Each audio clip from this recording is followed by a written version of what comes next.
So can you see me and hear me? Yes, of course, we can. Okay, very good. Thank you very much for inviting me. I am somebody who lives and works in Pakistan, and I am very worried about the way things are going.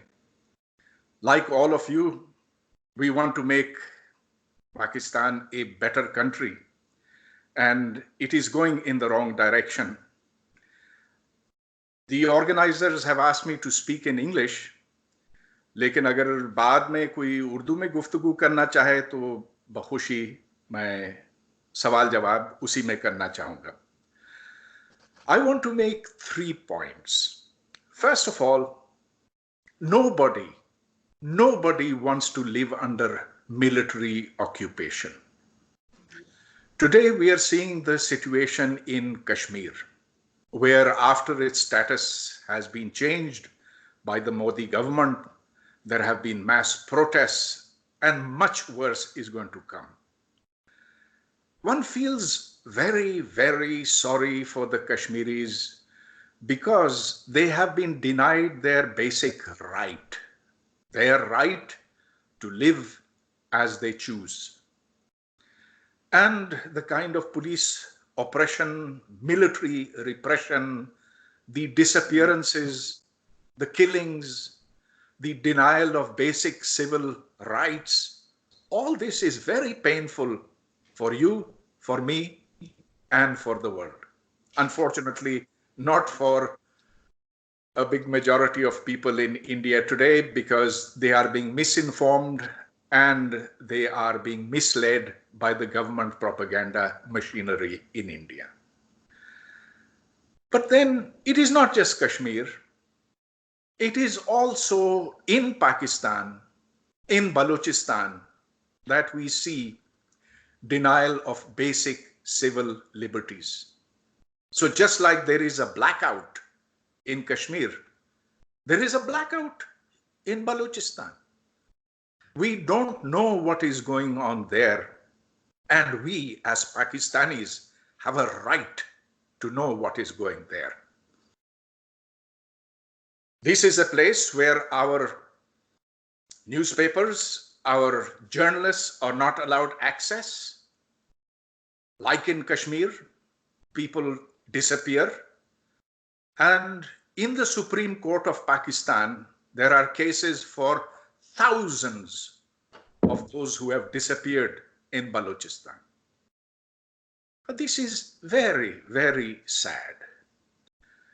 This is not the way to deal with your own people. After all, the Baloch are Pakistanis. They are our own people. And this is not how you deal with your own people. You deal with people in a civilized way. You respect their rights. You respect their humanity. Well, the Kashmiris are angry. They have reason to be angry. And the Baloch also have reason to be angry. After all, this is a province. This is an area where there is a lot of material wealth. There is gas, there are minerals. This is a place that is ready, and many people have tried to exploit it for its mineral resources. We have the example of Reko Diq before us. Unfortunately, the Baloch have been denied access to their own wealth, and so this is why they are angry.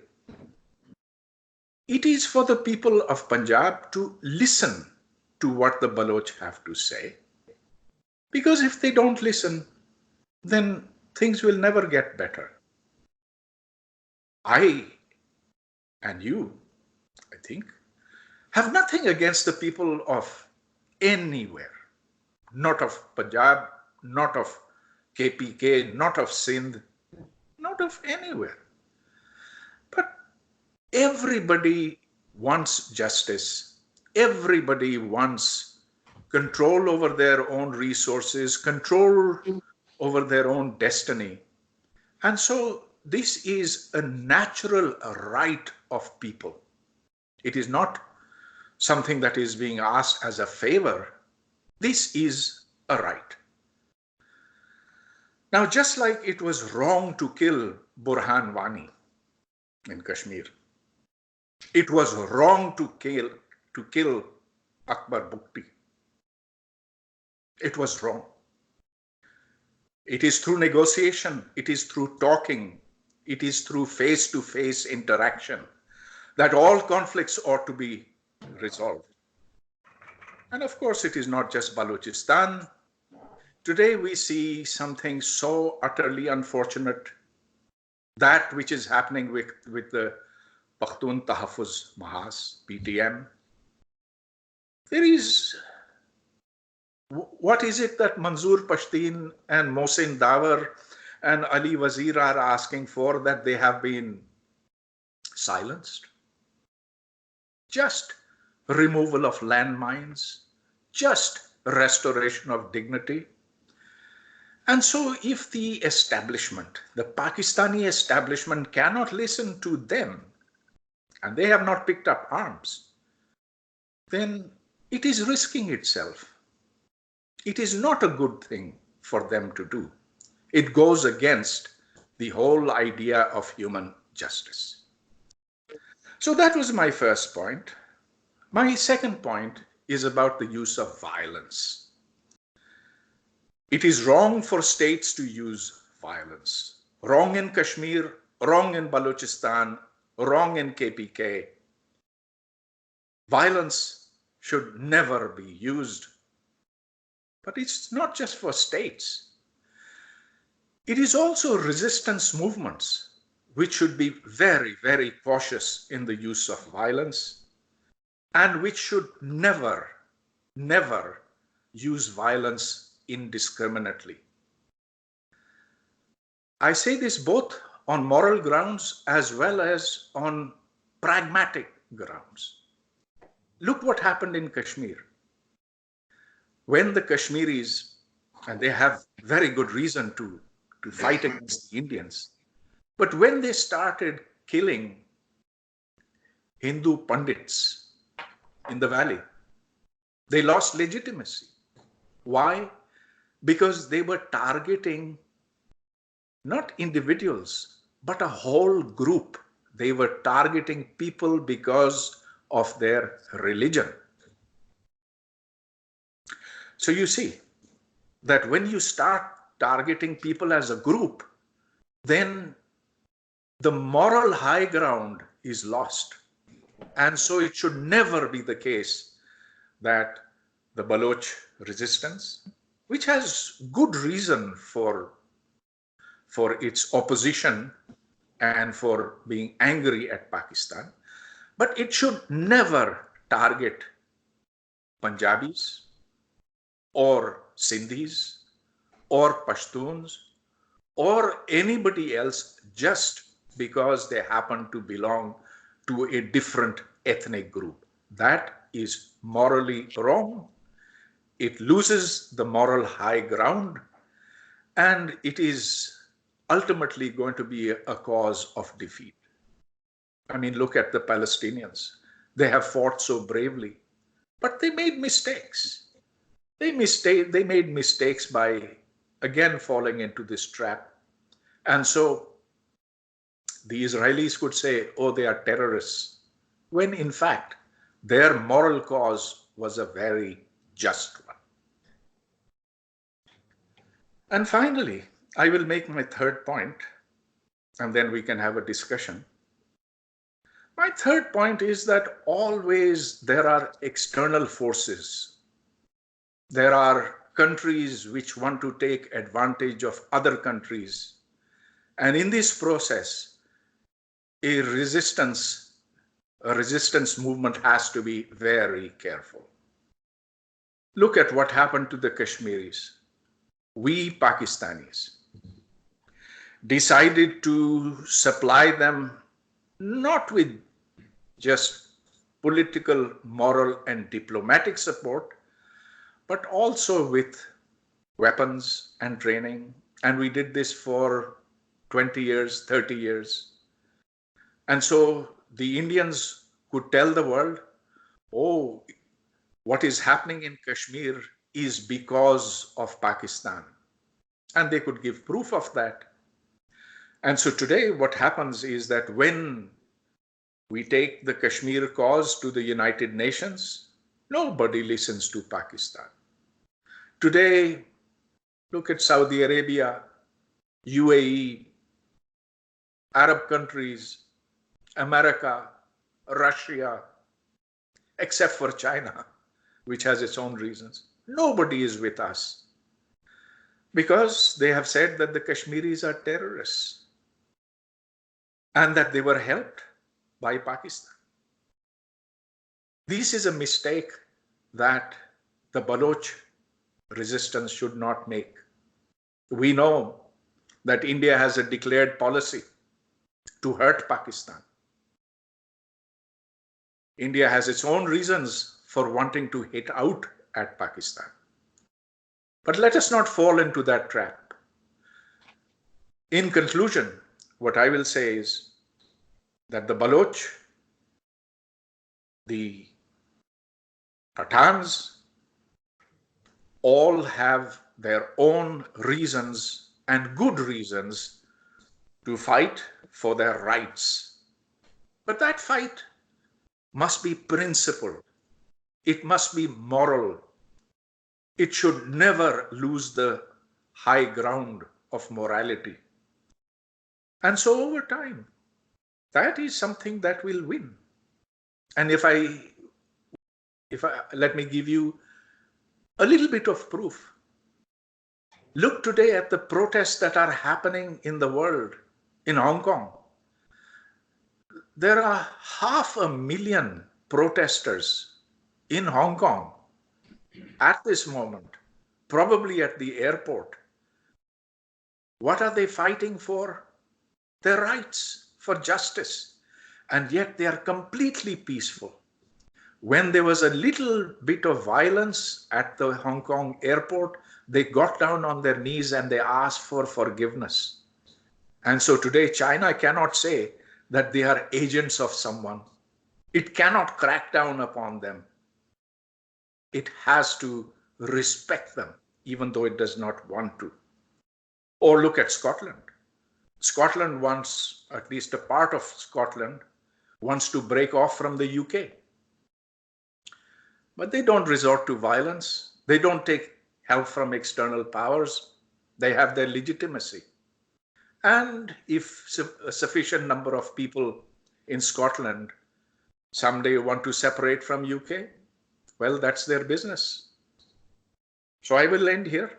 Thank you for listening to me, and I look forward to your questions.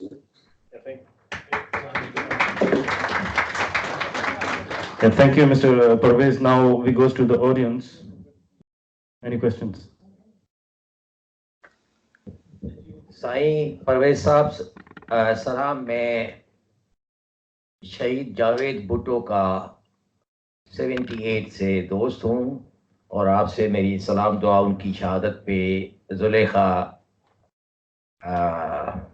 Yusuf के घर पे भी हुई। हम एक दूसरे को अच्छी तरह जानते हैं, लेकिन अभी मैं ना अपना तारफ कराऊंगा ना आप मुझे पहचान सकेंगे, लेकिन हम एक फैमिली से। बिल्कुल जानता हूँ, बहुत अच्छी तरह से जानता हूँ आपको। अच्छा, अब मैं थोड़ा परेशान हो गया हूँ क्योंकि मैं तो दोस्तों को ये कह रहा था कि you are a proud son of Sindh, हमारे आलिम हैं, हमारे थिंक टैंक हैं, हमें आंखें हमारी हमें राह दिखाते हैं। एक दो चीज़ें मैं ज़रा डायरेक्ट बात करूँगा क्योंकि लोगों ने, दोस्तों मुझे थोड़ा एक्सट्रीमिस्ट कहते हैं। पहली बात, हैरानगी मुझे इस बात पे हुई कि बलोच कब से पाकिस्तानी बन गए हैं। मैं आज हैरान हूँ। ये पराई शादी में अब्दुल्ला दीवाने बलोचों का एक मसनूई रियासत का, जिसके लिए खुद अंग्रेज कहते हैं कि ये हमारी हरामी या नाजायज तख्लीक है, उसमें बलोचों का आना जाना, ये तो सिंधियों ने धोखा खाया। और जिस तरह सिंधियों ने धोखा खाया और उसका हशर जो है आप देख रहे हैं कि किस तरह हमें हमारी वो आइडेंटिटी ख़त्म कर रहे हैं। اور ہمیں بلیک میل کر رہے ہیں مشرف کے تھرو، ضیاء کے تھرو، MQM ٹائپ کے فیشسٹ گروپ بنا کے سندھ کی وحدت کو توڑنے کے لیے وہ ہمیں سزا اپنے گناہوں کی مل رہی ہے. تو آپ سے گزارش یہ ہے، ایک تو یہ بلوچوں کا ایشو میرے لیے اچنبے، میں واقعی شاک ہو گیا کہ اس پاکستان کی ریاست کے بارے میں آپ کا کلیئر موقف کیا ہے؟ کیا کوئی انسانی، اخلاقی، دینی، شرعی کو ایک لیجیٹیمیٹ ریاست مانا جائے؟ اور دوسری بات یہ کہ بلوچوں کو اگر ان کے گھر پہ قبضہ کر کے کہتے ہیں کہ بھائی یہ آپ اس کمرے میں رہو، یہ بتا سکتے ہو کہ صوفہ سیٹ کی سیٹنگ کیسے کریں، باقی تو سب میں ہے. تو بلوچوں کی ایک تاریخی قدیمی ہزاروں برس سے ایک الگ قوم ہے، انہوں نے یہ گناہ ہی نہیں کیا تھا پاکستان میں شامل ہونے کا. ان کے اوپر 6 مہینے کے بعد پاکستان نے قبضہ کیا. اچھا میں ختم کروں یا کیا سوال تاکہ ان کو بتا دیں وہ جواب دیں. جی میں آپ کی بات سمجھا اور بہت وزن ہے آپ کی باتوں میں. اس ریاست کو کیا اخلاقی طور پہ، انسانی طور پہ اس پاکستان، اس قبضے کو جس کا خواب رنجیت سنگھ نے دیکھا تھا، اور ہر پنجابی آمر، فوجی آمر اس کو اسی طرح بڑھا رہا ہے. سندھ کے سمندر، کراچی کا سندھی سمندر، آپ کو پتا ہے وہ کراچی سمندر یا بحر عرب نہیں ہے، وہ سندھی سمندر ہے. تو اس کو کس طرح لیجیٹیمیٹ، مطلب کس طرح ہم مانتے ہیں؟ میرا دماغ کام نہیں کرتا. I am exiled since 40 years, آپ کو پتا ہوگا. تو میں یہ سمجھتا ہوں آپ ہمیں اگر کنوینس کریں تو پھر ہم پاکستان کے بارے میں تھوڑا اور سوچتے ہیں. فی الحال تو ہم یہ اس کو سمجھتے ہیں ایک قبضہ ہے، انگریزوں کی ایک سازش ہے، اور اس کو تباہ، برباد، نابود کرنا ہر غیرت مند ذی شعور وطن کے بیٹے کا، چاہے وہ بلوچ ہو، چاہے پشتون ہو، چاہے سندھی ہو، اس کا یہ فرض ہے. میں صرف اتفاق کروں گا، پھر آپ سے بات ہوگی یا زلیخا کے تھرو یا بابی کے تھرو یا کسی طرح سے. بہت شکریہ. آپ کی باتوں میں واقعی بہت وزن ہے، بڑا گمبھیر مسئلہ ہے.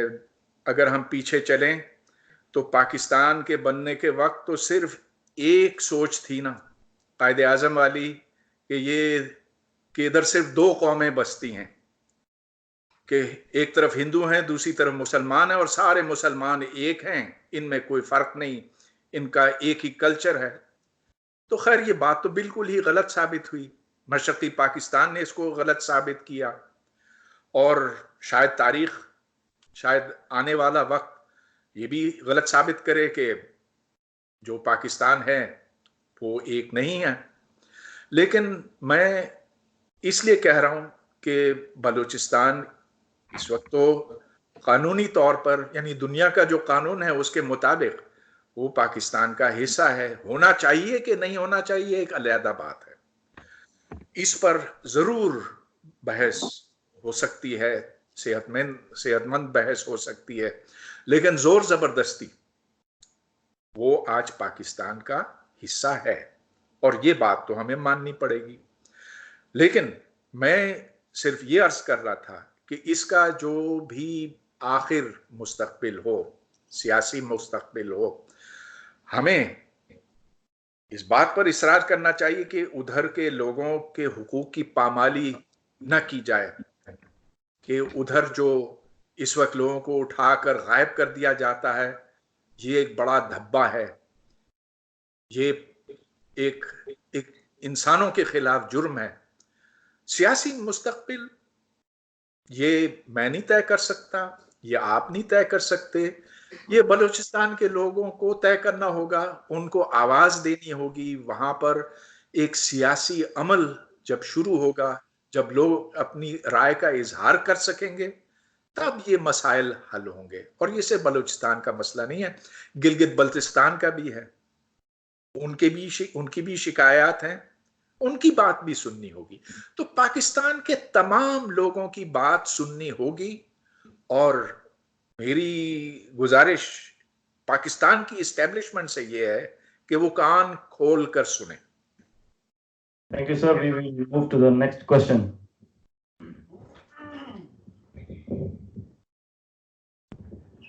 Thank you very much. Actually, after listening to you, I was expecting that you will highlight some historical facts in front of us to guide us further, to tell us further that how can we tackle things better, how could we tackle things better.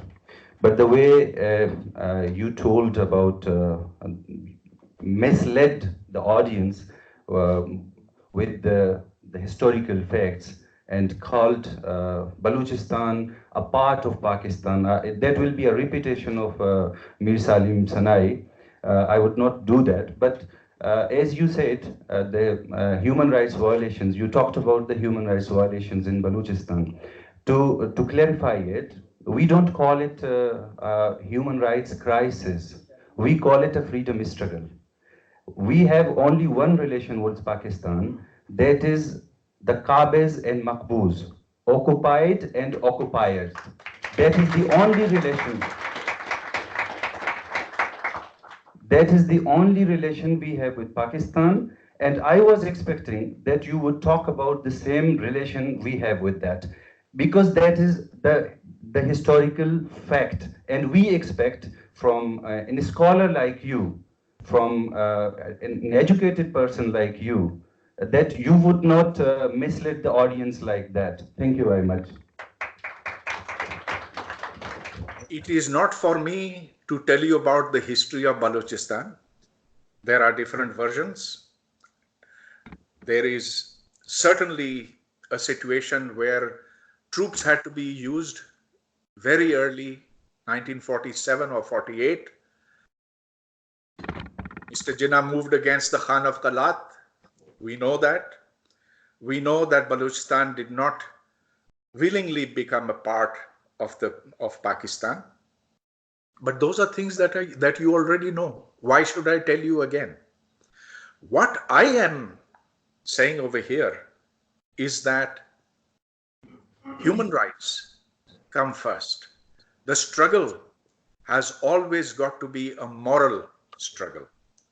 So yes, there are people in Balochistan who feel that they have been occupied, and I don't dispute their feeling.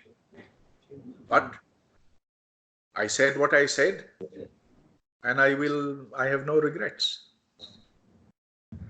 Thank you, sir. We'll have our next question. जनाब वाला पाकिस्तान मारज़ वजूद में आया मुख्तलिफ कौमों की आपस में रहने के एग्रीमेंट के बाद, बांग्लादेश की आज़ादी के बाद वो एग्रीमेंट नल एंड वाइड हो गई. इसलिए अब पाकिस्तान की कोई कानूनी और अखलाकी वजूद बाकी नहीं है. आपकी राय क्या है?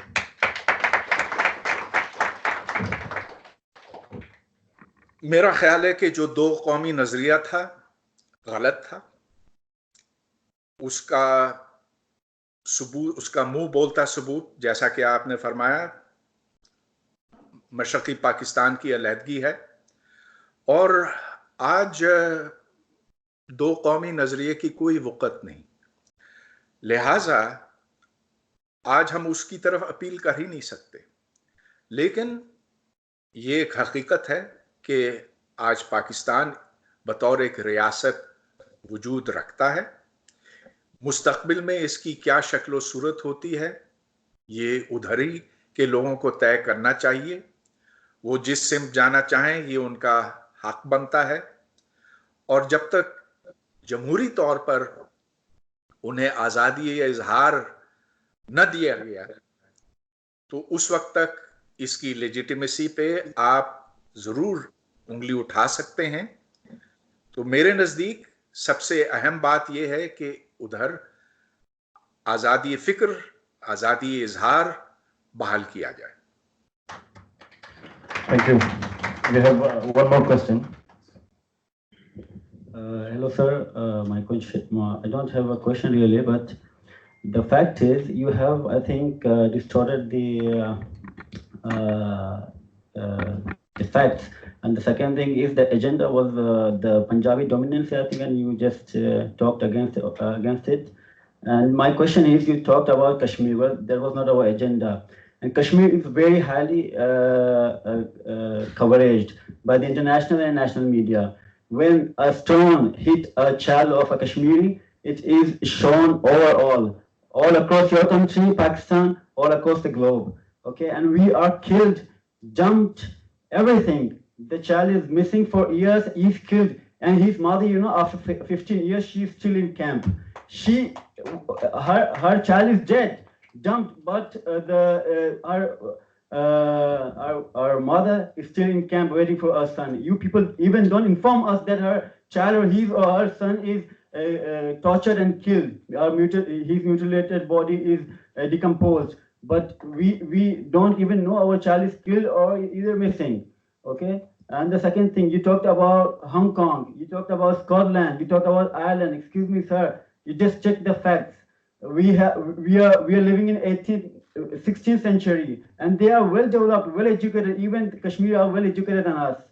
So please check the facts, sir. You liberals, in fact, you Punjabi liberals are hypocrites. In 1970s, you people have done the same thing. Najib Sethi has done the same thing. And when we check the social media, you people have no contribution on Baluch issues, no contribution on Baluch human rights violation. You just talk on Kashmir. Excuse me, sir. You people are hypocrites. Well, I don't have any question because you did not stick on that agenda, and I don't think that you deserve any question. If I move it into question, is a Baluch child... Let me respond to that. Let me respond to that.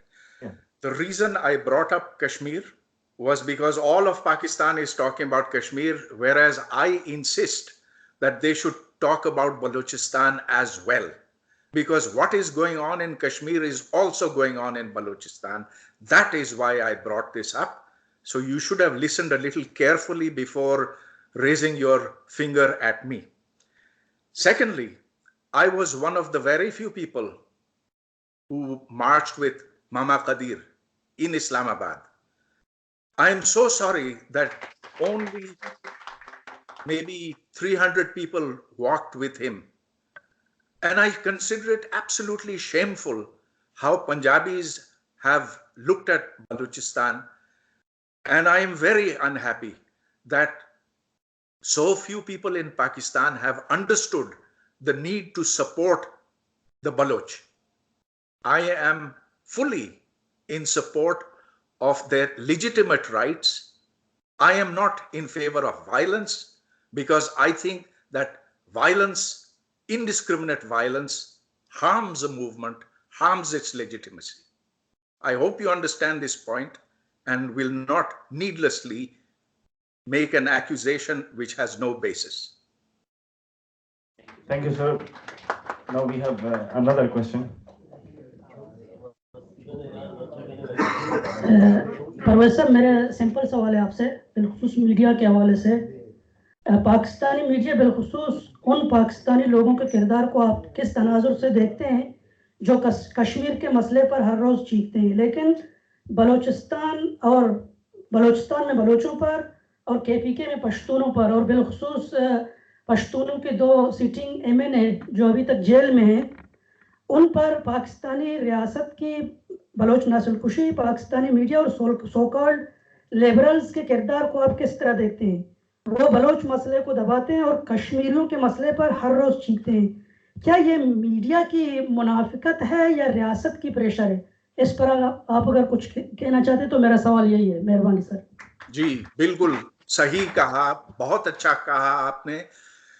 Pakistan media की खामोशी शर्मनाक है और हम जानते हैं कि media क्यों खामोश है, इसलिए कि ऊपर एस्टेब्लिशमेंट का हाथ है। कोई चीज आप मीडिया पे आजकल कह नहीं सकते, इसलिए कि ये मुकम्मल तौर पर उनके कंट्रोल में है। और ये बात मैं बार बार कह चुका हूं कि जो खामोशी हमें सुनाई देती है, दिखाई देती है मीडिया में, टीवी पे खास तौर पर, ये पाकिस्तान के लिए अच्छा नहीं, ये इंतहाई शर्मनाक है। इसे हमें बदलना होगा।